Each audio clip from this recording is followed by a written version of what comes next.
मित्रों, जीवन उस इंसान के साथ बिताना चाहिए जो आपको खुशी दे, उसके साथ नहीं जिसे आपको हमेशा प्रभावित करना पड़े। जय श्री कृष्ण मित्रों, फिर एक बार बहुत बहुत हार्दिक स्वागत है आप सभी का। आज हम बात करेंगे कर्क राशि के मई महीने के प्रेम संबंध और वैवाहिक संबंध के राशिफल की और अंत में उपाय की चर्चा भी करेंगे। इसलिए वीडियो को पूरा अंत तक देखें, सुनें, तभी आप कर्क राशि वालों के प्रेम संबंध और वैवाहिक संबंध के राशिफल की पूरी जानकारी प्राप्त कर पाएंगे। ये राशिफल चंद्र राशि पर आधारित है, यानी मून साइन पर। जिन लोगों को अपनी राशि नहीं पता है वो लोग अपनी जन्म कुंडली में ये देख लें कि चंद्रमा उनकी किस राशि में है। जिस राशि में चंद्रमा है वही उनकी राशि है। जिनके पास जन्म कुंडली नहीं है वो अपने नाम के पहले अक्षर से अपनी नाम राशि जान सकते हैं और ये राशिफल अपनी नाम राशि से देख व सुन सकते हैं। तो चलिए मित्रों, शुरू करते हैं। जानते हैं कि कर्क राशि वालों को सबसे पहले मई के महीने में बात करते हैं कि प्रेम संबंधों में क्या परिणाम मिलेंगे। तो कर्क राशि के स्वामी चंद्रमा हैं, जिनका गोचर सभी राशियों में होगा। पूरे महीने वो राशि परिवर्तन करते रहेंगे और सभी राशियों में गोचर कर लेंगे। और आपके जो राहु हैं वो मेष राशि में गोचर करेंगे, केतु तुला राशि में रहेंगे और मेष राशि दसम भाव में है और तुला राशि चौथे भाव में है। शनिदेव सप्तम भाव के स्वामी और अष्टम भाव के स्वामी अष्टम भाव में गोचर करेंगे। पूरे महीने यहीं पर गोचर उनका रहने वाला है। और शुक्रदेव जो कि आपके चौथे भाव के स्वामी हैं और आय भाव के स्वामी हैं, उनका गोचर मिथुन राशि में ज़्यादातर समय रहेगा। 2 मई से मिथुन राशि में 12वें भाव में गोचर करेंगे। 30 मई से वो कर्क राशि में जाएंगे। तो मई के महीने में ज़्यादातर समय वो मिथुन राशि में ही रहेंगे। गुरुदेव जो है नवम भाव के स्वामी हैं और आपके छठे भाव के स्वामी हैं, जो कि मेष राशि में दसम भाव में ही गोचर करेंगे पूरे महीने। और बुध पूरा महीना मेष राशि में रहेंगे, जो कि आपके 12वें भाव के स्वामी हैं और तीसरे भाव के स्वामी हैं। मंगल का जो गोचर रहेगा, जो कि आपके पंचम भाव के स्वामी पंचमेश हैं, और मंगल का गोचर 10 मई से कर्क राशि में ही आ जाएंगे। वो इससे पहले वो मिथुन राशि में 12वें भाव में रहेंगे। और सूर्यदेव जो है, जो कि आपके दूसरे भाव के वाणी भाव के स्वामी हैं, 15 मई से वृषभ राशि में रहेंगे, यानी कि आय भाव में रहेंगे। इससे पहले उनका गोचर मेष राशि में रहेगा।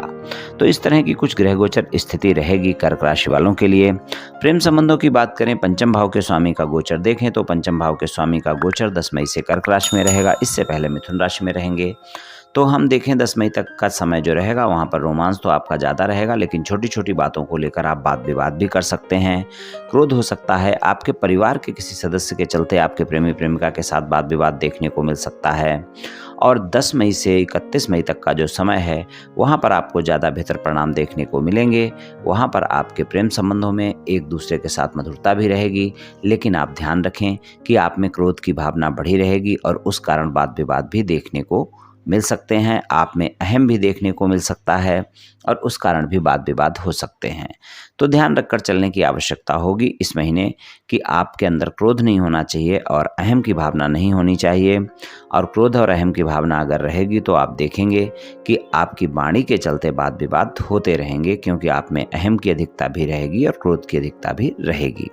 तो प्रेम संबंधों में इस बात का विशेष ध्यान रखकर चलें कि किसी भी प्रकार की बातों को लेकर, आप छोटी छोटी बातों को लेकर बड़ा करने से बचें।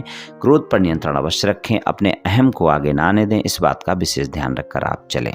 अगर आप सिंगल हैं, किसी साथी की तलाश में हैं, किसी से मित्रता करना चाहते हैं या फिर मित्रवत संबंधों को प्रेम संबंधों में बदलना चाहते हैं और आप किसी को प्रस्ताव देना चाहते हैं, मुलाकात करना चाहते हैं, डेट पर जाना चाहते हैं, तो आप ध्यान रखें कि आपके लिए जो ज़्यादा अच्छा समय रहेगा वो 10 मई से लेकर 31 मई तक का समय रहेगा। वहाँ पर अगर आप प्रस्ताव देते हैं और अपने क्रोध और अहम पर नियंत्रण रखते हैं तो आपका प्रस्ताव स्वीकार किया जा सकता है और आपके जीवन में आपके प्रेमी प्रेमिका की तलाश पूरी हो सकती है।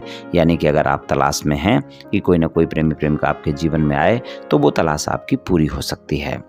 और अगर आपके कोई भी वाद विवाद आपके साथी के साथ कुछ दिनों से चल रहे हैं, आपके प्रेम संबंध पहले थे लेकिन आजकल आपकी बातचीत नहीं हो पा रही है, नो कॉन्टैक्ट सिचुएशन चल रही है, आप चाहते हैं कि दोबारा से आपका साथी संबंधों में आए और no contact situation contact situation में बदले, तो आप ध्यान रखें वहाँ पर आपको अपने साथी के साथ बातचीत करने में अतिरिक्त प्रयास करने की ज़रूरत होगी और नो कॉन्टैक्ट सिचुएशन को कॉन्टैक्ट सिचुएशन में बदलने के लिए वहाँ पर भी आपको 10 मई से 31 मई तक का समय ही ज़्यादा बेहतर होगा।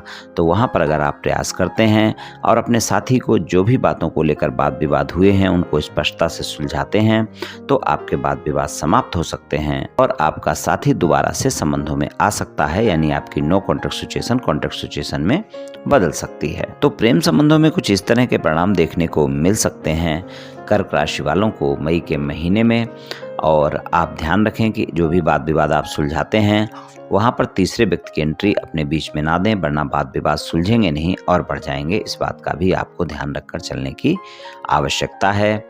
और अगर आपका साथी कर्क राशि का है, वृश्चिक राशि का है, मीन राशि का है तो वहाँ पर आपके प्रेम संबंधों में ज़्यादा अच्छे परिणाम देखने को मिलेंगे। नए प्रेम संबंध वालों के लिए भी महीना अच्छा रहेगा। और आप ध्यान रखें कि इस समय पर आप में तनाव देखने को मिल सकता है, तनाव आप में हावी है, तो तनाव के चलते कोई भी वाद विवाद ना हो, इस बात का भी ध्यान रखकर आपको चलने की आवश्यकता है। चलिए वैवाहिक संबंधों की बात करते हैं। वैवाहिक संबंधों की बात करें तो सप्तम भाव के स्वामी शनि हैं, जिनका अष्टम भाव में गोचर है। आप ध्यान रखें इस समय पर आप अपने ससुराल पक्ष के लोगों के बारे में किसी भी प्रकार की टीका टिप्पणी करने से बचें, खासकर अपने साथी के सामने। जीवन साथी के सामने किसी भी प्रकार की टीका टिप्पणी ना करें और आप अपने ससुराल पक्ष के लोगों के साथ भी बातचीत करते वक्त संयमित रहें, अपनी वाणी पर नियंत्रण रखें। और अगर कोई भी बातचीत होती है तो उसको बड़ा बिल्कुल ना करें। और अगर कोई भी वाद विवाद चल रहा है तो इस समय पर वो वाद विवाद आपका समाप्त नहीं हो पाएगा। कुछ ऐसा समय है आप प्रयास करेंगे फिर भी वाद विवाद आपके ससुराल पक्ष के लोगों के साथ समाप्त नहीं हो पाएंगे, वाद विवाद जो भी अगर हैं तो। और वहाँ पर इस बात का भी ध्यान रखें कि आप अपने ससुराल पक्ष के लोगों के साथ किसी भी प्रकार का वाद विवाद ना होने दें तो आपके लिए ज़्यादा अच्छा रहेगा। इस समय पर इस महीने आपका जो जीवन साथी है वो अपने परिवार के पक्ष के लोगों के बारे में ज़्यादा बातचीत कर सकता है। यानी आपकी अगर कोई भी बात ससुराल पक्ष के लोगों के बारे में होती है तो आपका जीवन साथी उस तरफ की ही बात करेगा। इसलिए आप ध्यान रखें कि इस समय पर कोई ऐसी बातें ना करें जिससे कि वाद विवाद बढ़े।